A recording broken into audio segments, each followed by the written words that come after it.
স্বাগত বন্ধুরা সুস্বাদু রান্নায়। Happy independence day. আজকে বানাবো আমি চিকেন দিয়ে একটা নতুন রেসিপি। গ্যাস জ্বালিয়ে কড়াটা বসিয়ে নিয়ে তেলটা ঢেলে দিয়েছি। এবার আলুগুলো আমি সব দিয়ে দেব, আলুগুলো লাল লাল করে ভাজার জন্য। আজকে চিকেন আমি আলু দিয়েই বানাবো।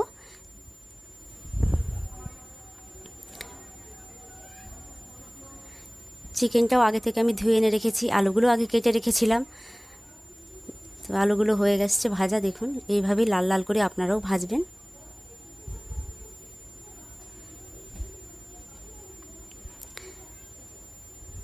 হয়ে গেছে দেখুন ভাজা। এবার আমি আলুগুলো সব নামিয়ে নেব। আপনারা আলুগুলোতে নুন হলুদ মাখিয়েও করতে পারেন, ভাজতে পারেন। এবার চিকেনটা ওই তেলেই আমি ভেজে নেব। আজকে আমি চিকেনটা ভেজেই রান্না করব। তাতে কি হবে, স্বাদটা ভালো হয়। চিকেনগুলো যে ছিবড়ে ছিবড়ে ভাব থাকে সেটাও আর থাকবে না, আর খেতেও টেস্টি হয়। আজকে এইভাবেই বানাবো। সমস্ত চিকেনটা দিয়ে দিলাম, এবারে ভালো করে একটু ভেজে নেব।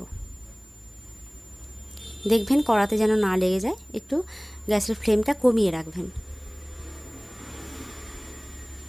এইভাবে নেড়ে চেড়ে ভেজে নিতে হবে।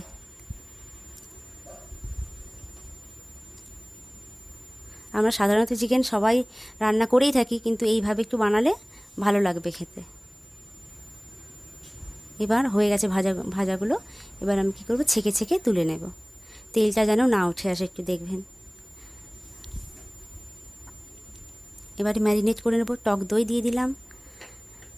এবারে দিলাম কাশ্মীরি লঙ্কার গুঁড়ো, আর স্বাদ মতো নুন, আর দেব গরম মশলা গুঁড়ো আর ধনে গুঁড়ো।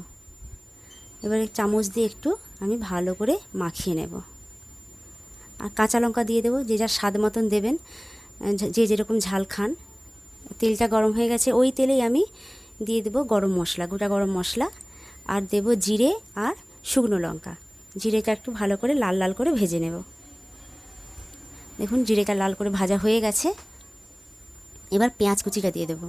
পেঁয়াজটা একটু ছোট্ট ছোট্ট করে কেটে নেবেন, তাহলে ভালো হবে ভাজা হতে।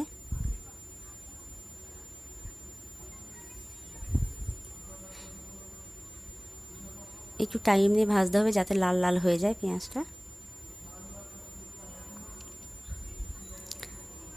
পেঁয়াজটা ভাজা আমার হয়েই এসেছে।